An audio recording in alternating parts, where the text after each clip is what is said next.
Regai tinamati. Baba vedu Mwari wamasimba ose, tinokukudzai mangwanani ano, tinokuremekedzai nokuda kweungano yamakazviitira hokero imi Mwari momene munguva yakadai inogozha seino, asi tine mufaro nokuti makagona kuunganidza ungano iyi zvakanaka, mukatifambisa mukava nesu, mukataura nesu, uye munorambazve muchingotaura nesu. Taurai nesu mangwanani ano, mweya yedu ikupona muzita raJesu, amen. Makadini varwi vaKristu? Tinofara, tinotenda Mwari mangwanani ano. Mukuru akandifonera ndisimbisira chose shoko rokuti devotion 20 minutes. Kana mada zvokuzoimbirwa nokudini tinongobvisa mu 20 minutes. Ndobva ndati 20 minutes dzakawandisa, saka vakazoseka. Saka ndoda kukumbira anogona kuverenga shona vauye vativerengere, ukati vativerengere kuna muprofita Daniel chapter 3 verse 16 kusvikira painoperera. Vanogona kuverenga shona zvakanaka, vasingajambiri mamwe mashoko kana kushandura. Takambozoverengerwa kune imwe ungano, shoko raiti une nhamo nomuka mangwanani achinotsvaga zvinodhaka. Iye ndobva ati une nhamo unomuka mangwanani achinotsvaga zvinodhaka. Saka zvakabva zvarasa zvinhu zvese zvandaida kutaura. Pachinhambo chokuparidza takatotanga dhibheti nevarume vesungano, maita basa. Saka regai tiverengerwe shoko raMwari, Mwari achititungamirira.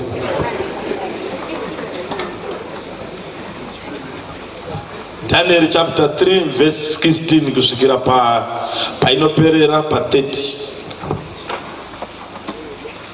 Tichaverenga shoko redu pana muprofita Daniel nemusoro shoko unoti, shamwari nhatu dzaDaniel dzinoramba kunamata chifananidzo chaNebhukadhinezari nokuiswa muchoto chomoto. Verse 16. Shadrach naMeshach naAbednego vakapindura vakati kuna mambo, imi Nebhukadhinezari, hatingafaniri hedu kukupindurai pamusoro peshoko iri, kana zvikaitika hazvo Mwari wedu watinoshumira ungagona kutirwira pachoto chemoto unopfuta kwazvo. Iye uchatirwira paruoko rwenyu imi mambo. Asi kana zvikasaitika, zivai imi mambo kuti hatingashumiri vamwari venyu kana kunamata chifananidzo chendarama chamakaisa imi. Ipapo Nebhukadhinezari wakatsamwa kwazvo, chiso chake chikashandukira Shadrach naMeshach naAbednego. Akataura, akatarira, akarayira kuti choto chomoto chiveswe moto unopisa kwazvo kukunda unosiveswamo kanomwe. Akarayira vamwe varume vane simba guru vaiva pahondo yake kuti vasunge Shadrach naMeshach naAbednego vavawisire muchoto chomoto unopfuta kwazvo. Ipapo varume ava vakasungwa, vana majasi avo namabhuruku avo nengohwani dzavo nedzimwe nguo dzavo, vakawisirwa mukati mechoto chemoto unopfuta kwazvo. Zvino murayiro wamambo zvawakanga une hasha, uye choto zvachakanga chichipisa kwazvo, murazvo wemoto wakauraya varume vakanga vachiiswako vachiisako Shadrach naMeshach naAbednego. Varume ava vatatu, vana Shadrach naMeshach naAbednego, vakawira pasi vakasungwa mukati mechoto chomoto waipfuta kwazvo. Ipapo mambo Nebhukadhinezari vakavhunduswa ndokukasira kusimuka, akataura akati kumakurukota ake, hatina kuwisira varume vatatu vakasungwa mukati momoto here? Ivo vakapindura vakati kuna mambo, ndizvozvo imi mambo. Iye akapindura akati, tarirai, ndinoona varume vana vakasununguka vachifamba mumoto vasina pavakakuvadzwa. Wechina pakuonekwa kwake wakaita semwanakomana waMwari. Ipapo Nebhukadhinezari akaswedera kumuromo wechoto chomoto wakanga uchipfuta kwazvo, akataura akati, nhai imi Shadhireki naMesheki naAbhedhinego, imi varanda vaMwari wokumusoro-soro, budai muuye pano. Ipapo Shadhireki naMesheki naAbhedhinego vakabuda mukati momoto.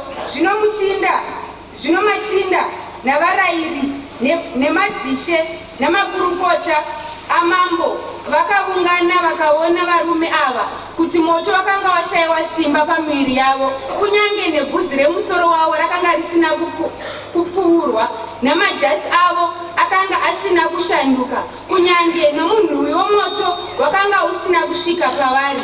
Nebhukadhinezari akataura akati, Mwari waShadhireki naMesheki naAbhedhinego ngaavongwe, iye wakatuma mutumwa wake akarwira varanda vake vakanga vachivimba naye.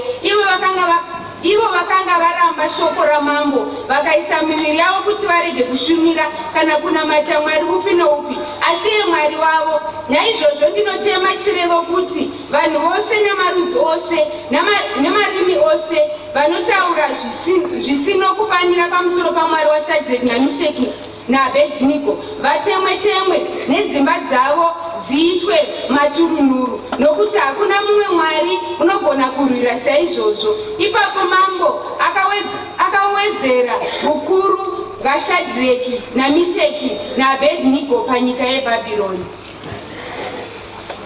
Mazvita gaitikumbire baba wamatindike vanamata. Mwari wamasimba ose, tinokutendai nokuti munogara nokusingaperi. Mazvita mweya mutsvene waMwari matitendera nenyasha dzenyu kusangana mutendere renyu rokushumira.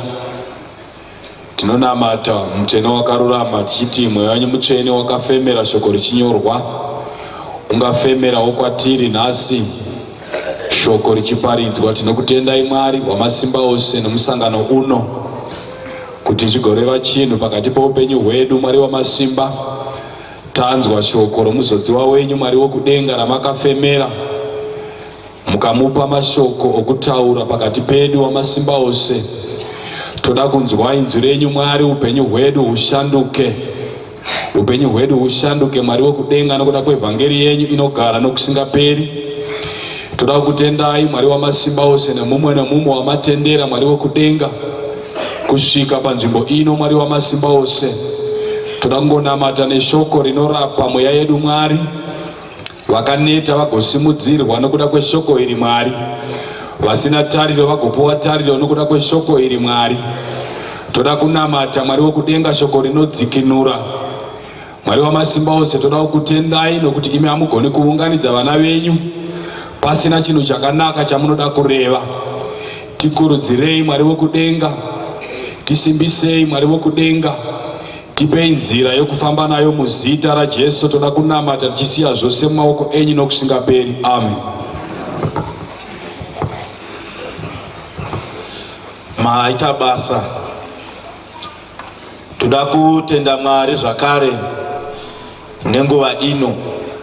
Taverenga shoko raMwari kubhuku yakajairika uye kundima yakajairika yatakasiparidza pamwe tikaparidzirwa, asi paungano inozve Mwari vashowa kuti idzoke kuupenyu hwedu. Saka kushowa kwedu kwekuti Mwari vatibatsire.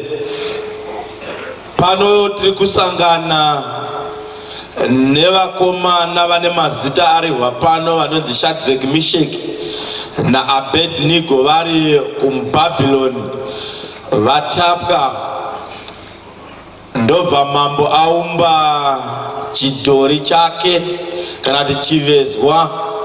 Ndobva murayiro waiswa wekuti nguva ichasvika yekuti kana manzwa kurira kwemitengeranwa nezviridzwa, munhu wese ngaapfugame achinamata chimwari chaNebhukadhineza.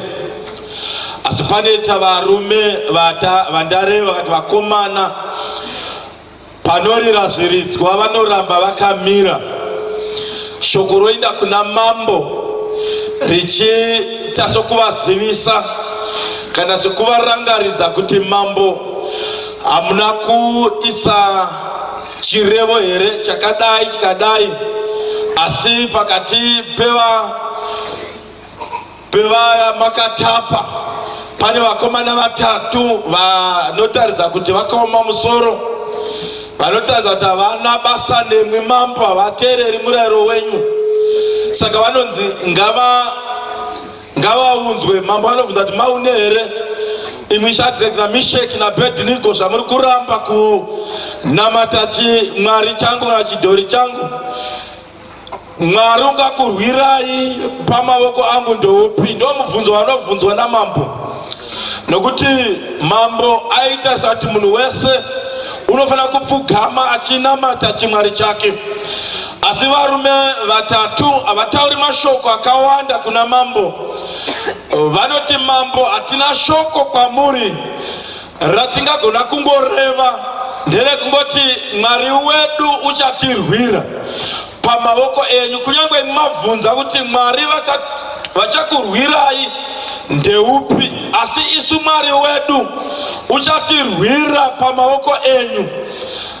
Kana zvaita kuti mwari vedu havana kutirwira, nokuti vanogona kudhisaidha kusatirwira, kwete nokuti havagoni, asi vanogona kusangotirwira. Asi zivai kuti vatirwira havana kutirwira, isu tiri vatatu hatizi kuzopfugamira chimwari chenyu.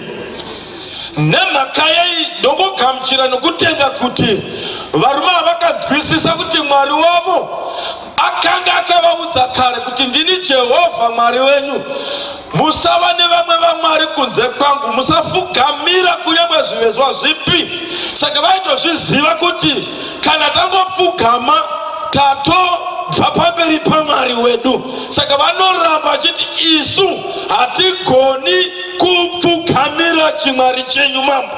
Kana hasha dzichisimuka ngadzisimuke, kana shungu dzenyu mambo dzichisimuka ngadzisimuke, asi isu hatizi kuzopfugamira chimwari ichi.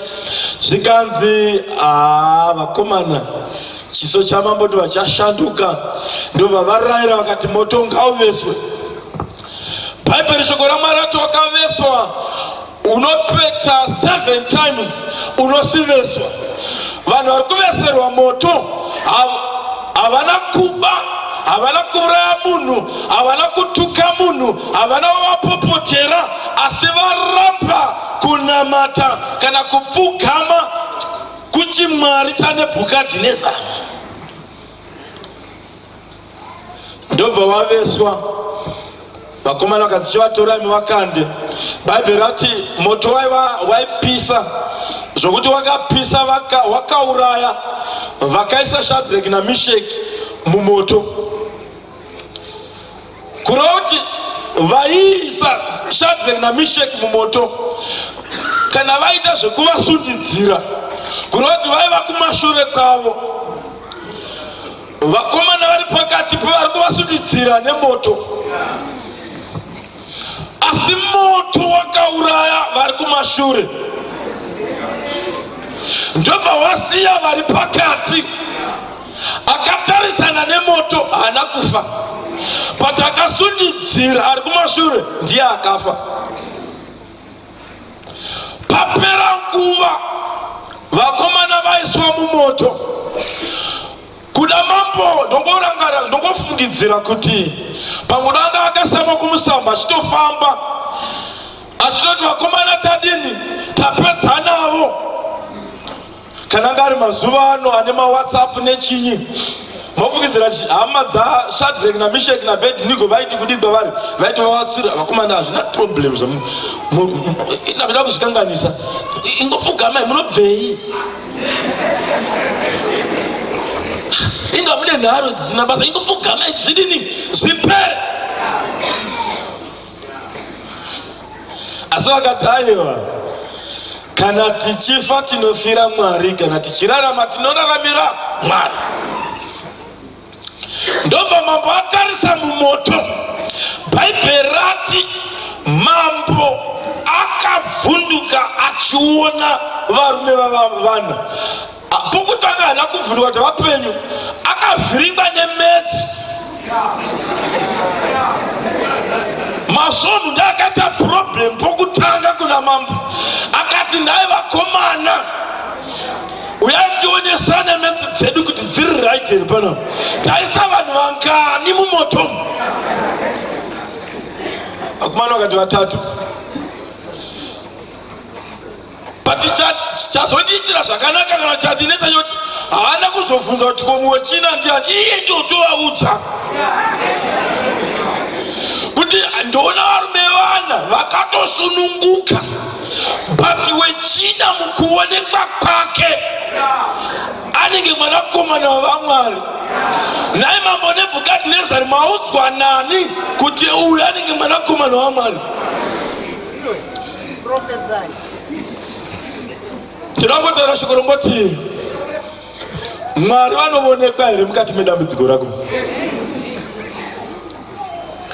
Pane vazhinji vakabva pana Mwari, pane vazhinji vakadzokera kumashure, asi varume vanoti ngatipinde mumoto. Nemhaka yei? Vakanzwisisa kuti Mwari kuna Isaiah 43 vakataura shoko rokuti chero ukapinda nomumoto haungatsvi.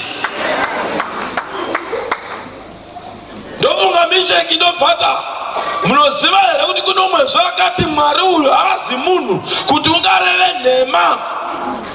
Saka kana akati uchapinda nesu mumoto, kana akati hatingatsvi, varume hatitsvi, ngatipinde.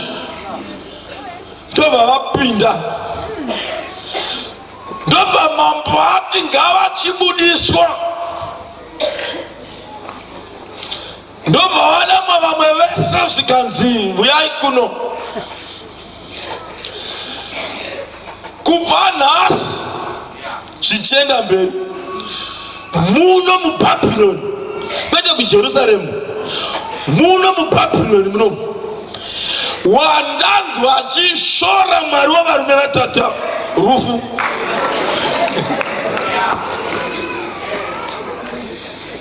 MuBhabhironi Mwari vakaparidzwa kwete nemashoko.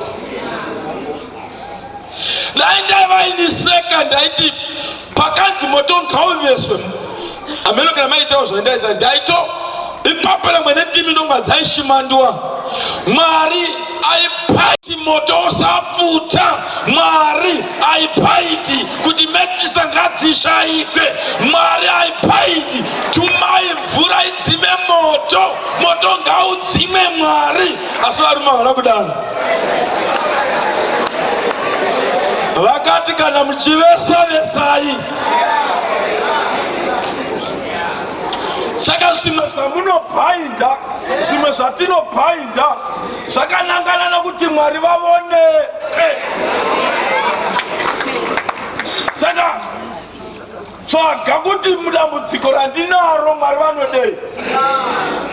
Wondo ndeyekuti takatenda kungoti zvinhu zvedu zvinofana kungofamba zvakanaka nguva dzose, uye Mwari vanofana kungooneka kana zvinhu zvangu zvakanaka.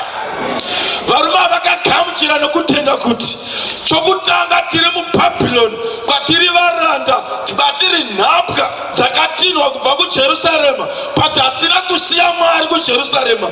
Mwari takauya naye, saka ngaazikanwe munyika yeBhabhironi. Saka Mwari ngavazikanwe mukati meupenyu hwangu, kumhuri yekwangu, kunyangwe nemunyika. Nhasi dambudziko ravapo nderongoti nevaKristu vanongochema. Zvinongochemedza nyika, zvinongochemedza nevaKristu. Language yenyika ndo language yavaKristu. NamuKristu kuti azvakadhakwa izvi. Zvasiyana papi naHwindi ari parengi. Mwari ngavavoneke mukati medambudziko rako urimo. Iti Mwari ndoda kuti muvonekwe. Mwari unovoneka. mukati medambudziko rinotyisa kwazvo, asi Mwari vanoonekwa. Pakupedzisira yova mharidzo. Saka zvaunosangana nazvo kana wakunda ichava mharidzo kune vasingatendi, kune vachatendeuka kana iwe wakunda mukati medambudziko rako. Imbozvibvunza kuti Mwari vanoonekwa here mukati meupenyu hwako? Pangani paunochema, nhai Mwari mandisirei, nhai Mwari muripi, nhai Mwari zvazviri kudai, nhai Mwari iyo nyika yeZimbabwe ichingoma kudai. Kuna munhu anochema matambudziko anobata kunyangwe nezvidhakwa zvinongobakwawo kuti inflation iri ngokwira, asi iye muKristu unongochema. Zviri general zvinongobata, zvinoda mavesegwa moto, mukamuvesegwa moto imi muchichemedzwa neikonomi. Kokanawo mavesegwa uri moto chaiwo chaiwo. Andi munoti haiwa varume kudenga nderenyasha, totamburirei, ngatingogamuchira kuti ndozviripo panguva iyo, toshanda nezviripo. Ndo language yevanhu vakawanda, toshanda nezviripo. Asi varume vakaramba kushanda nezviripo, vakaramba kushanda nemajority, vakati Mwari vanofanira kuzikanwa noupenyu hwedu tiri vatatu, Babyloni yose itendeuke. Babyloni yakatendeuswa nevarume vabuda mumoto, zvikanzi Mwari wevarume ava ndiye Mwari.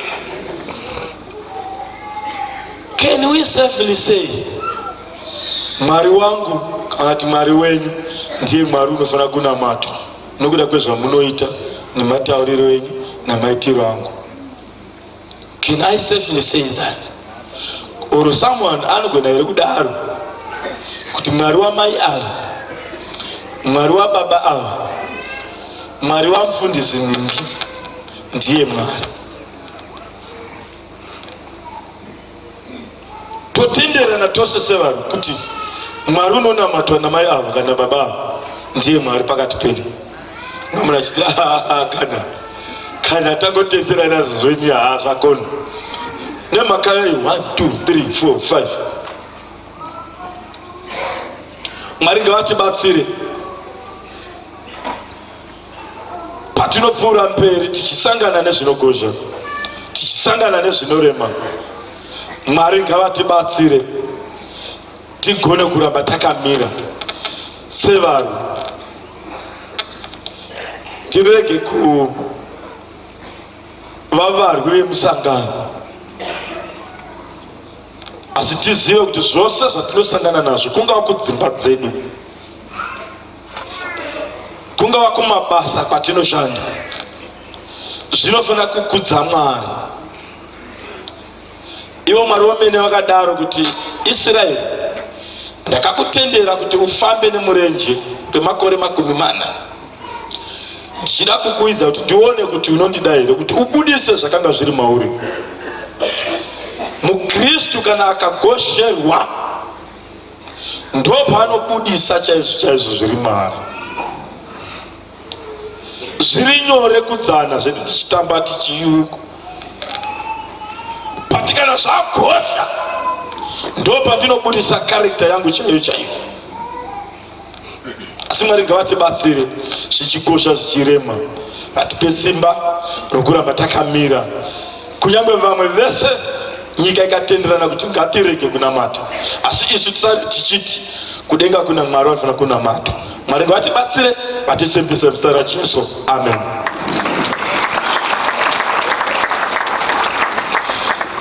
Mazvita regai tinamate. Baba vedu vekudenga, tinokutendai Mwari, tinokuremekedzai mangwanani ano. Mazvita wamasimba ose nekuda kweshoko renyu ramangwanani ramunongoshuva baba vedu kuti ritisimbise munguva dzose dzatingasangana nezvinogozha.